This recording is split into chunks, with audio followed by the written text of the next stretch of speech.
कैसे हो आप सभी गाइस और तैयारी कैसी हो रही है आपकी फ्रेंड्स। आज का हमारा प्रैक्टिस सेट है 3 और इसमें टीजीटी स्पेशल है वैसे तो, बट पीजीटी के लिए भी इक्वली बेनिफिशियल है।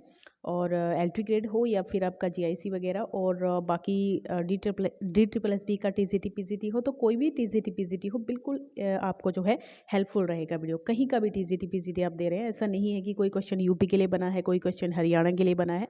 तो जहाँ पर भी आप सिलेबस में जो राइटर्स को पढ़ रहे हैं, इसमें जो होते हैं टीजीटी में, तो सभी के लिए इम्पॉर्टेंट है गाइस।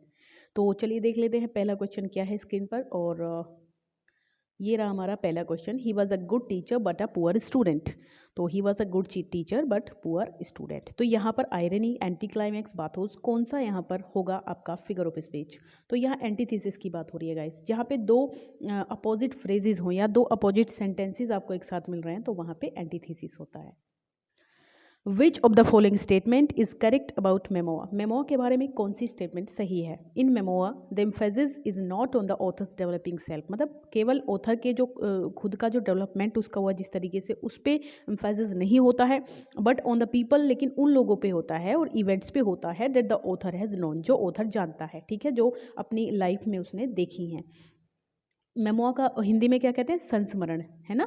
तो memoir is or another name for autobiography. Memoir is another name for biography. Memoir is always episodic and appears in ballad form only.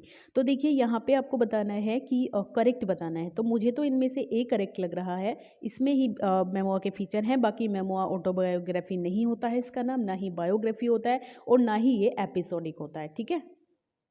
Which of the following works is not written by John Milton. इनमें से कौन सा work John Milton का नहीं है।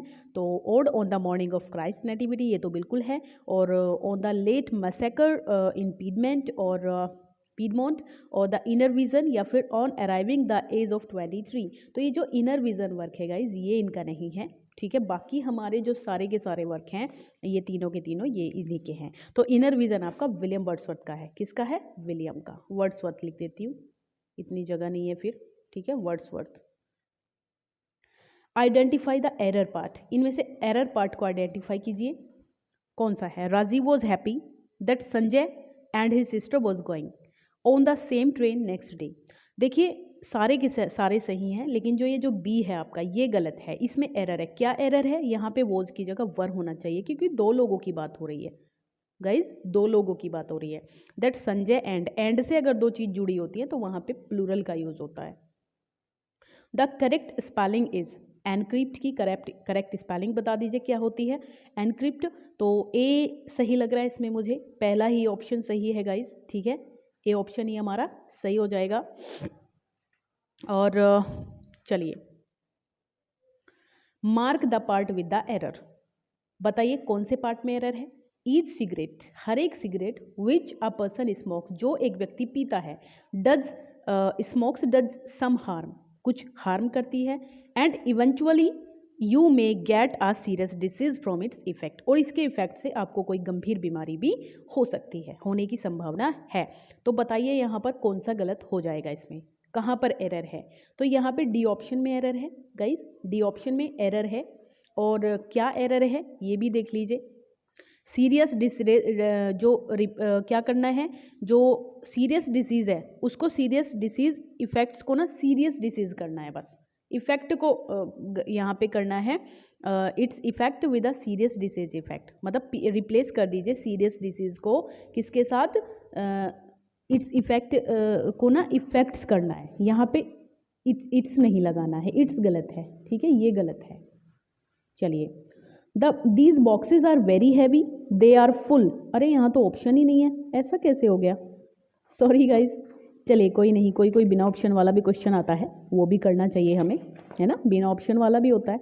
तो यहाँ पे बता दीजिए क्या लगाएंगे। तो गाइज फुल ऑफ ही लगाएंगे, और तो कुछ मुझे लग नहीं रहा है सही, है ना, फुल ऑफ ही लगा देंगे हम लोग यहाँ, full of.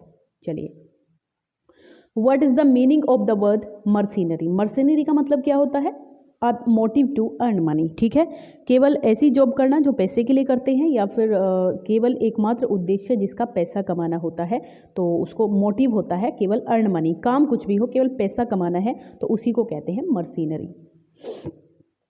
Among the following which is not the example of pastoral elegy. इनमें से कौन सा पास्टरल एलिजी का एग्जाम्पल नहीं है। एस्ट्रोफल, लिसिडस, थायरसिस या फिर एलिजी रिटर्न इन आ कंट्री चर्चयार्ड, बता दीजिए। तो ये इसमें से तो मुझे लग रहा है कि कौन सा होना चाहिए गाइज, डी गलत है। ठीक है, ये एलिजी नहीं है, बाकी एस्ट्रोफल भी एलिजी है, लिसिडस भी और थायरसिस भी। थायरसिस मैथ्यू आर्नोल्ड की है, लिसिडस जॉन मिल्टन ने लिखी है। ठीक है, the first collected edition of Shakespeare's plays was edited. First folio में जो फर्स्ट कलेक्टेड एडिशन था शेक्सपियर की प्लेज का, तो वो किसने एडिट किया था? Heminge and Thomas Sackville, Nicholas Udall, Thomas Norton. ये तो उडाल तो ये तो कॉमेडी है, राल्फ डोइस्टर जो फर्स्ट कॉमेडी है उसकी बात हो रही है, और थॉमस नॉर्टन और सेक्विल तो आपके उसके हैं जो फर्स्ट कॉमेडी थी ना, फोरेक्स एंड पोरक्स, वो पोरेक्स एंड फेरेक्स एंड पोरेक्स। ठीक है, तो निकोलस उडाल एंड कॉन्डेल ये भी नहीं है, डी हो जाएगा इसमें, हेमिंज एंड कॉन्चल। ठीक है, चलें। Alone alone all alone, alone on a wide sea, तो यहाँ पर कौन सा होना चाहिए? एजोनेंस है, एलिटरेशन है, मटोनिमी है या फिर पन है? किस पे आप लोग जाएंगे? देखिए मुझे तो इसमें लग रहा है एलिटरेशन। ठीक है, एलिटरेशन है क्योंकि यहाँ पे बार बार आपका, और एलिटरेशन भी लग रहा है मुझे, तो एजोनेंस भी लग रहा है। पता नहीं किस तरीके का क्वेश्चन है गाइज, ये थोड़ा अटपटा क्वेश्चन लग रहा है मुझे, तो आप बताना इसको। आप अगर किसी को पता है आप में से इसका फिक्स आंसर, तो आप मुझे बताइएगा कि इसमें क्या होना चाहिए, एलिटरेशन होना चाहिए या फिर रेजोनेंस, क्योंकि यहाँ पे वावल साउंड भी तो आ रही है ना बहुत सारी एक साथ में। चलिए देख लीजिएगा इसको।